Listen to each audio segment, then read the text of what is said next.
1954-1962. Et c'est un monument, ça, que normalement, je sais pas. Regarde, elles sont venues, elles ont toutes les mêmes têtes. C'est 1, 2, 3, c'est quoi? C'est 3 billes? Tu sais même pas ce que ça veut dire. Ah, t'as pris 3 billes. Une à Alger, une à Oran. Ah, d'accord. Tu sais même pas ce que ça veut dire, 1, 2, 3. Ça veut dire I want to be free. Je veux être libre. Et vu que vous, les Algériens, les Verts, les Hulk, vous l'avez remixé, même ça, vous l'avez remixé. Ça comme. Voilà quoi. Alors, voyons voir un peu. MV, je me suis voilé, hihi. Tes stories m'ont encouragé, sache-le. Alhamdoulilah, je suis trop heureuse. Alhamdoulilah, je suis trop heureuse. D'accord? Alors MV, maths, V, vitesse. Ah non, ça veut dire ma vie. Ma vie. Ma vie, mon homme, mon baby shower, mon mariage qui bullshit. Mon divorce. Ma pension qui veut pas payer. C'est pas grave. Je vais aller voir l'avocat du Vaucluse. Maître El Bourimi. La tête de mon père que je suis allé voir le profil. Grâce à qui elle s'est voilée. Le roi Merlin. De la peinture, du stucco, du... Oh, je suis le Mektoub. Mais bon, le bon soupçon. Ah ouais. T'es qui, toi, pour juger? Même les filles qui se voilent, tu veux pas. Si elle avait pris exemple sur une vraie... On préfère regarder... Ouais, après. Bon, tranquille, les gars, tranquille. Vas-y. Allô? Salam alaikum, Bassem. Comme salam? Ça va, frérot? Alhamdoulilah, et toi? Ouais, ça va. Alors, je voulais te parler des influenceurs Dubaï. Tu veux lancer... Je sais pas si tu veux parler de quoi, excuse-moi, l'ami? des influenceurs de Dubaï. Ah, ouais, donc? Alors, je sais pas... Non, du tout. Je sais pas si t'as suivi, mais en ce moment, ils rentrent tous en France suite aux réglementations sur Snapchat via les publicités. Ils ont beaucoup moins de partenariats. Bah, du coup, financièrement, ça commence à être KO un peu. Ouais, bien sûr. Et donc? Ouais. Alors, Voilà. alors c'était prévisible. En fait, il faut en parler. Il faut aussi dire qu'il y a eu une période dorée. Moi, je suis arrivé à la fin. Mais il y a eu une période dorée. 2017, 2020. 2017, 2020, ouais, 20, au grand maximum. Après 2021, ouais, ça a commencé un petit peu. Bon, Rouya, les influenceurs, déjà, qu'est-ce que tu appelles influenceur? Influenceur, quelqu'un qui a beaucoup d'abonnés et qui vit sur le dos des Français. Pour toi, je suis un influenceur? Que... Est-ce que pour vous, je suis un influenceur? Non. Ouais. Je pense pas, je te mets pas dans la catégorie influenceur. Non, toi, tu travailles, tu as un vrai métier, tu bosses. Mais je te parle des influenceurs de Dubaï, ceux qui mènent la grande vie et qui escroquent la moitié de la terre, quoi. Alors, frérot, peut-être que je suis... si, en fait, non. En fait, je suis un influenceur, mais c'est le procureur, ça qui l'a dit. Le procureur a dit, en fait, je suis un influenceur, mais pas comme eux. J'influence peut-être les pensées, les gens ils disent. C'est pour ça que le procureur, il a dit, cet homme est le Darknet. Comment il peut être autant suivi? Bon, après, j'ai envie de te dire, eux, ils ont surfé sur une vague. C'est vrai que maintenant, Rouya, je t'explique, je pense que ces personnes-là, moi j'ai les chiffres. Dans la vie où ils vivaient, avec le train de vie qu'ils avaient, à Dubaï, c'est 20 000 euros par mois. 20 000 euros par mois, sache que les agences te le proposaient. 20 000... Alors, quand tu dis 20 000, attends, je te coupe. 20 000, je me permets de te couper. 20 000, C'est ce qui c'était... rentrait ou ce qui dépensait? Non. C'est quoi les 20 000? Non, 20 000 euros. C'est-à-dire, ils prenaient 20 000 boules. Dans les 20 000 boules, enlève tout. La location de la maison, ouais. Enlève. Il suffit que tu vas avoir une bonne maison, tu vas avoir un train de vie. Une bonne maison à Dubaï par mois, c'est entre 7 et 10 K. D'accord. Et combien vous rentré par derrière? Moi, je connais les chiffres. Wallah, je connais, je suis dedans. Sauf que moi, j'ai vu. J'ai vu, quand je suis allé faire les publicités pour les maisons, ce mec-là, il louait à tout le monde. Il me disait, moi. Il me disait, une maison comme ça, avec du personnel, c'est 10 000 euros par mois. 10 000 euros par mois, tu rajoutes 10 000 euros de manger, de sap, de... Ça, c'est ce qu'ils gagnaient. Et les influenceurs, pourquoi ils étaient établis là-bas? C'est parce qu'ils avaient des contrats. Des contrats de 1 an, de 6 mois. En fait, ils avaient un forfait de pub à faire. Tout simplement. C'est pour ça qu'ils s'installaient là-bas. Voilà. Donc, et du jour au lendemain, frérot, ils sont passés de 20 000 euros à zéro. Parce qu'ils ne savent rien faire d'autre. Ils savent rien faire d'autre. Comment ça, je dis n'importe quoi, Houssine? Je te le dis, moi. Je te le dis. Voilà. Maintenant, aujourd'hui, ben, ils se retrouvent sur TikTok et ils tapinent pour avoir un dauphin. Non, maintenant, c'est fini. Ils se retrouvent plus sur TikTok. Ils se retrouvent sur Mime. C'est devenu des acteurs. Ah bah tiens, en parlant de ça. Ouvrir sa propre salle En parlant de ça, frérot, regarde avec moi. de sport. Sergueï a participé à une émission de télé-réalité il y a 5 mois. Une expérience qui lui a plu et lui a donné un peu de notoriété, mais qui ne lui aurait jamais permis de devenir influenceur à temps plein. En 3-4 mois, il y a dû avoir que 2 marques qui m'ont contacté. Moi, je voulais pas du tout être influenceur, mais c'est vrai que c'est compliqué. Il y a moins d'opportunités. Je pense aussi que au niveau des tarifs, pour n'importe qui, ça baisse aussi. Je pense que c'est peut-être le déclin de l'influence. Des rêves de voitures de luxe, de voyage et d'influence qui s'effondrent pour de nombreux candidats de télé-réalité.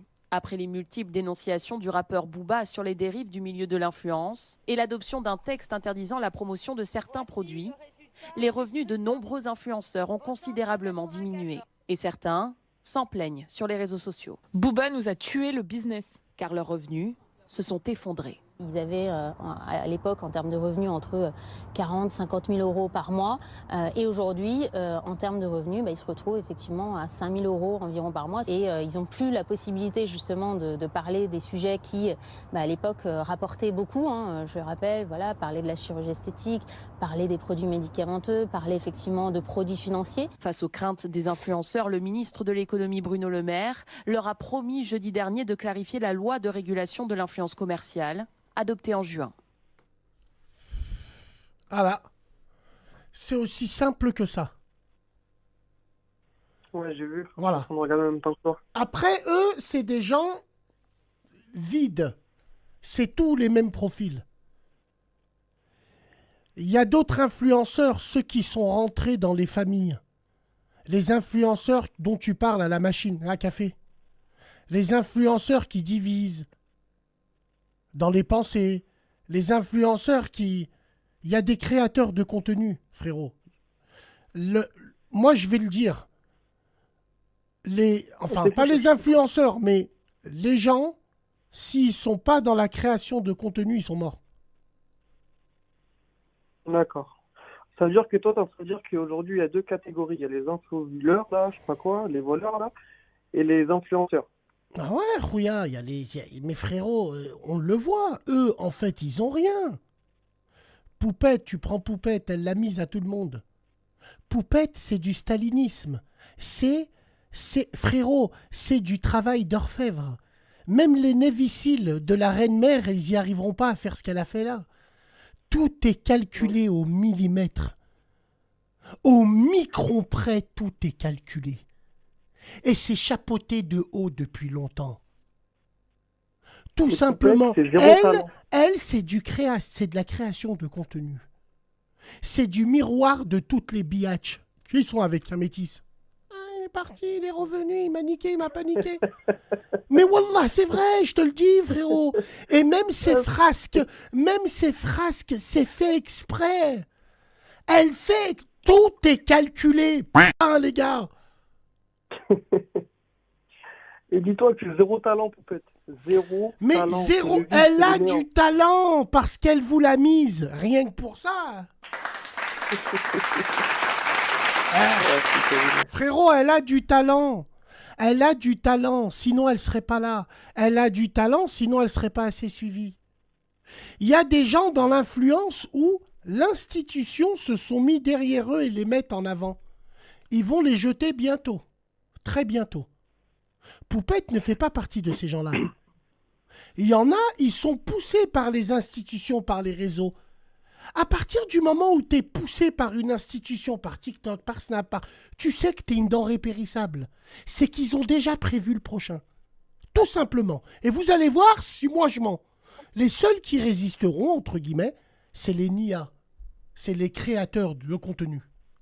Tout simplement. Et toi, tu te mets dans quelle catégorie? Création de contenu. Donc il y a influenceur, youtubeur, Création. Moi, je suis blogueur. D'accord, blogueur. J'ai toujours fait des blogs. Moi, je sors pas de nulle part, Rouya. Entre guillemets. Attention, on n'est pas à la NASA, on n'a pas envoyé plein de fusées. Non, mais moi, Facebook, déjà, je tenais des blogs. Facebook, Face Maghreb, les chroniques de Basse, ainsi de suite. Je te tenais. Mes lives, ça fait depuis 2016 que je l'ai fait. J'ai fait Periscope, je l'ai harry. Je suis allé sur TikTok, garde à vue. Là où je suis parti, je les ramège. Mais on a bien rigolé. Et on les a bien fait chier. Mais je pense que tu t'y mets un peu tard sur les réseaux. Enfin, c'est vrai. Je dis sur les réseaux, mais sur toutes les nouvelles générations de réseaux, là. TikTok, t'as pris du temps avant de t'y mettre vraiment à fond. Écoute, je te dis franchement, moi j'étais réticent à tout ça. N'oublie pas que si j'ai atterri sur Snap, c'est parce que sur Facebook, j'étais persona non grata, c'est-à-dire tellement je niais tout. Quand je me réinscrivais avec ma CNI, elle était déjà recopiée chez des gens et tout le reste. Oh, t'es au courant? Mais tu sais, mais t'es au courant, mes frérots, t'es au courant que de partout, il y en a, ils ont plus d'abonnés que moi. Et c'est pas moi. Ouais. Mais Merlich, tant que l'image tourne, c'est pas un blême, ça. Mais frérot. Tu sais, je vais te dire une dernière chose. Tu sais, comparé à d'autres, il y a aussi la qualité de tes abonnés. Je préfère avoir au moins une communauté comme la tienne, qui est à fond derrière toi, qu'une communauté comme celle de Maïva Ghanem qui va un peu dans tous les sens. Wallahi l'azim, frérot. Je suis obligé de parler de communauté, même si moi j'étais réticent à l'idée parce qu'on est des frères et sœurs de tout horizon. La communauté, c'est pas ma communauté, c'est la communauté parce que sans eux je suis rien. Donc c'est la communauté de tous horizons, Renoir, Robeux, Blanc, ainsi de suite. Eh ben, je la calculais pas trop, mais c'est dans des moments un peu difficiles que tu les vois. Et tu dis, mais dis wallah que lui il me suit. Dis wallah, tiens, j'ai reçu un message d'un mec sur Instagram qui s'appelle, il m'a dit, il a fait les... Il faut que je le retrouve, il m'a laissé un vocal, mort de rire. Attends, est-ce que vous le connaissez, lui, là? Sam, c'est Mickaël Vendetta, j'espère que tu vas bien. Bon, bah écoute, je suis tombé sur quelques vidéos de toi et vraiment, tu me fais rire. Mowgli, arrête de faire chier, Zabi. Donc, merci pour ton personnage, c'est sympathique, voilà. Wallah, DJ Mickaël Vendetta. Il est bizarre, lui. Hein. On dirait le mec dans la CDC. Je sais pas, vous le connaissez? Wallah, je sais pas qui c'est. Regardez. Wallah, je sais pas qui c'est. Tiens, regarde. J'espère que tu vas bien. Bon, bah écoute, je suis tombé sur quelques vidéos de toi et vraiment, tu me fais rire. Tu me rappelles, moi, à l'époque de la ferme Célébrité, quand je les flinguais tous. Merci pour ton personnage, c'est sympathique. Voilà. Ah, merci, monsieur Vendetta, je te connaissais pas. Je regardais pas la ferme Célébrité, hein, j'ai pas vu. Mais je ne savais pas. Ah, d'accord. Ah, c'est un dingue. Et c'est vrai que c'est un fou. Ok, bon, bah écoutez, j'étais pas au courant. Donc alors, tiens, regarde. Ah, c'est lui. D'accord. Montre-moi, fais voir. Wallah, je le connaissais pas. Ah, c'est lui. Et le concept, c'est la bogossitude. La bogossitude, c'est-à-dire fume pas, bois pas, fais du sport, entretiens-toi et tu deviendras un réel beau gosse. Ah, c'est ça, Mickaël Vendetta. Okay. Je m'aime tellement, vous savez, que je me regarde pratiquement minimum 1 heure par jour dans la glace. Ouais. J'ai zéro défaut. Ouais. Zéro défaut. Je ne m'en trouve pas. Je ne m'en trouve pas. J'ai plus besoin de draguer, ça c'est bien. Mickaël Vendetta. C'est pas le premier influenceur français, lui, en vrai, non? En parlant de ça. C'est aussi demandé qu'est-ce qu'une belle nana. C'est-à-dire que, vous savez, une belle nana, on l'appelle tout le temps. Ouais, ça, c'est les mecs qui passent dans Tellement Vrai, Bassem, toi aussi. Et ben moi, j'ai même pas besoin. Mais wallah, je me demande si c'est besoin d'appeler. C'est pas le premier influenceur. My name is Vendetta. My name is the best. Hey. Man, America. My name is Mickaël Vendetta. If you want a beautiful... Fume, il boit, il voit la crise partout, c'est la fin. Mickaël, je t'invite à cette radio. Tu veux nous appeler avec plaisir. Tu nous laisses un message. Tiens, on va faire une émission spéciale influenceur parce que j'ai l'impression, Catherine Barma, mais ça date tout ça là. Morandini, c'est quoi? C'est 2003 4? Viens nous raconter un petit peu ce que tu deviens avec plaisir, grand. Viens nous raconter ce que tu deviens, ce que tu fais maintenant. T'es le bienvenu ici. Allez, on l'applaudit, Mickaël Vendetta.